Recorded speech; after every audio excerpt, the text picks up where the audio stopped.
Sara Webb. And I'm Dr. Karen Barnes. And welcome to the Autism Blogcast Guest Edition. So, Karen, what do these things have in common? Rain Man, The Good Doctor, Atypical, and Big Bang Theory. Well, they're all shows and movies about autism, of course. Males with autism. So, what about the females with autism? The new Center for Disease Control rates of autism in the U.S. just came out, suggesting 1 in 59 children in the U.S. have an autism spectrum diagnosis.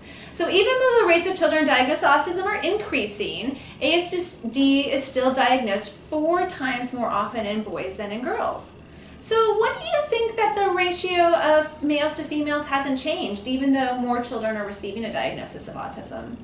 It's a good question. I think one of the issues is just this lack of awareness that females may present differently than males. So I think of it as a misdiagnosis and misdiagnosis. Okay, so Karen, you know that I am a researcher, so can you explain misdiagnosis versus misdiagnosis? Of course. So I think for a misdiagnosis, these are the girls that we see coming into the clinic when they're a little bit older, sometimes even adolescents. So these girls may be able to more engage in what we call social camouflaging, meaning they try to imitate social skills and coping strategies that allow them to blend in or camouflage. So for instance, girls may try to observe other girls and attempt to memorize certain behaviors. So it may be that they're using a script for their social interactions, almost as if they're part of the play. So Karen, what about misdiagnosis then? Yeah, so these are the girls that are coming to the Autism Center with already other diagnoses of things like social anxiety or OCD or ADHD, eating disorders.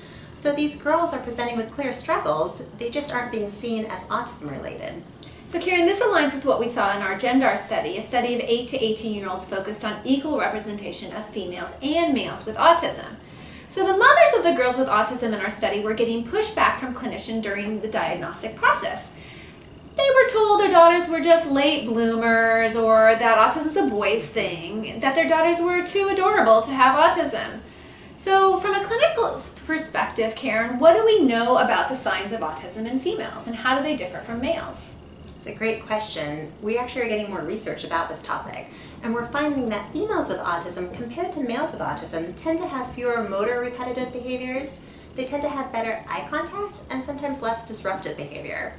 So sometimes this is maybe why they're not identified. And knowing this, I think about when I evaluate a girl for autism, I try to keep in mind what I would expect compared to a typically developing girl of the same age, rather than what I would expect compared to a male with autism. So for instance, girls with autism tend to have the same interests as typically developing girls. They just tend to be more intense or inflexible. So for example, they might be interested in singers like Taylor Swift, or mythological creatures like unicorns and fairies, or horses, Disney princesses, and art. These are all areas of interest that I've heard about, but they just tend to be a little bit more intense. And what happens is sometimes people only ask about specific interests that are stereotypically more boy, like trains or dinosaurs or fans. I think another aspect to think about is that girls tend to mask symptoms, meaning they work really hard to try to fit in. And one study showed that girls with autism tend to have a similar social motivation to girls without autism, but it's just that the girls with autism have more difficulty and lack the same social skills to make and keep friends. So what you're saying, Karen, is that if you're using only male-centric or gendered examples, girl symptoms might be missed. And I think that's important to consider how our language as clinicians and researchers can influence the types of things that parents tell us about their kids. So as a point of conflict in the field, not all researchers and clinicians believe that the girls are being missed. There is also the possibility that the skewed sex rates are valid. That even with better diagnosis and more attention to females, that the rates will always be lower in females than in males with ASD. So for example, females may have a higher threshold for ASD. That is, it takes a larger genetic hit to develop ASD in a female. So it is possible that females may be protected from some types of neurodevelopmental disorders. We don't know what the actual mechanism of that protection is, but it's still a possibility and needs to be investigated more in research studies. That's true. So where do we go from here? So the Interagency Autism Coordinating Council, which is part of the Department of Health and Human Services, recognizes that ASD in females is an understudied area. This is important because the IACC sets the federal research funding priorities.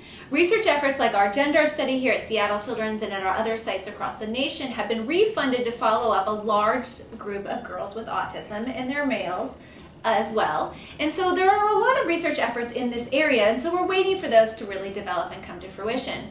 I think the other area we really need to pay attention to is the ratio of males to females with ASD with severe intellectual disability. This ratio is more similar between the two groups, so it's about 2-to-1 or 1-to-1 male to female ratio. We know less in general about individuals with autism with intellectual disability, and how that interacts with gender or sex is going to be really important to follow up and understand.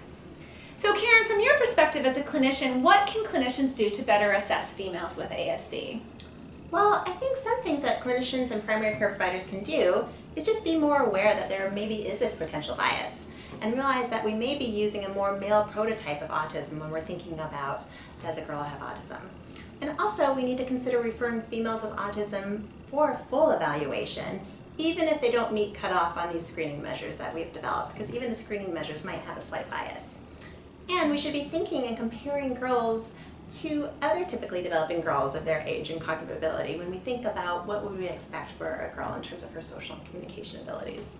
And I really liked this quote from a female advocate with autism saying, "Underdiagnosing of women with ASD contributes to the marginalization of females. If we do not appropriately identify girls at an early age, women will continue to stay in the background and live in seclusion. They will continue to live in isolation." So there is room for all the voices of autism to be heard, and that includes females with autism and females with autism and intellectual disability as well. So thank you for all for watching this edition of the Autism Blogcast. We'll see you next time. Thanks for watching.